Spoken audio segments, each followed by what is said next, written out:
жить прелюдией. Представь, что мир не сцена и не экзамен. Мир — партнер.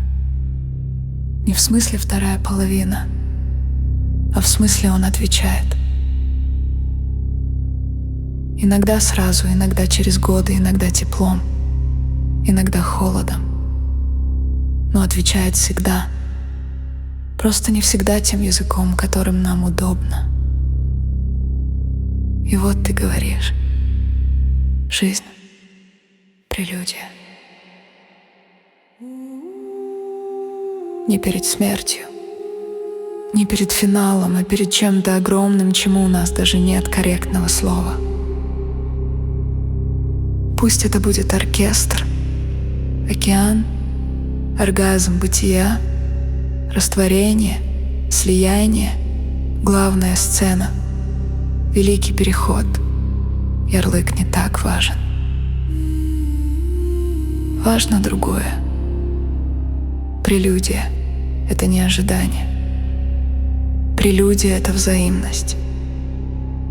Если человек лежит как бревно, это не прелюдия.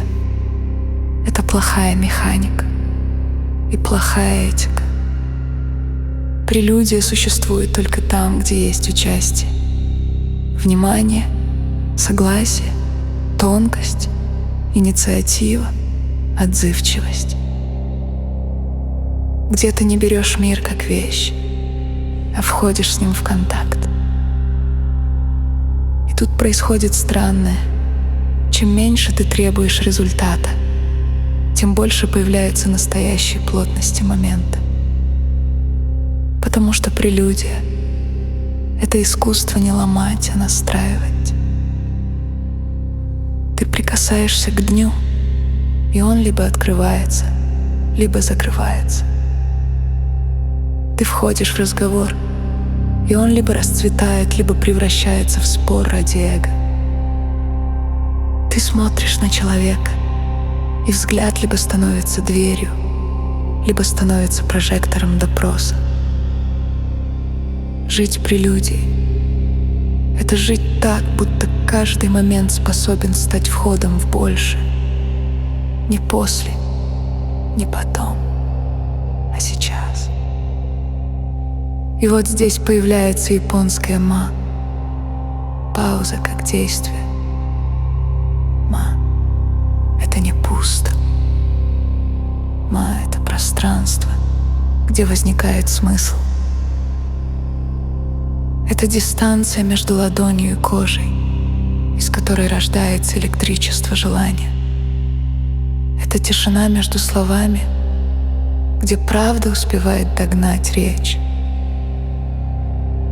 Это вдох перед шагом, который делает шаг точно.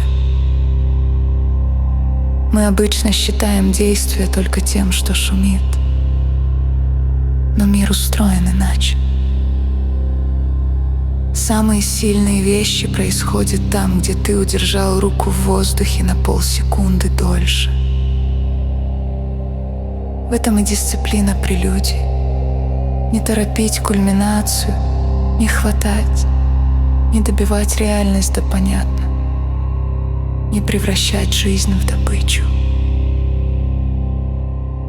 А теперь главное, к чему эта прелюдия? Честный ответ: мы не знаем. Но если ты согласен, что прелюдия не ложь, а стиль присутствия, то неизвестность перестает быть проблемой. Она становится магнитом. Потому что прелюдия питается не знанием, а вкусом возможным. Ты живешь так, как будто больше не гарантировано, но реально. И потому ты разговариваешь с миром аккуратно, щедро и смело. Ты действуешь и умеешь останавливаться. Ты берешь и умеешь отдавать. Ты хочешь и умеешь ждать, не превращаясь в камень. Это не романтика, это техника. Техника быть живым.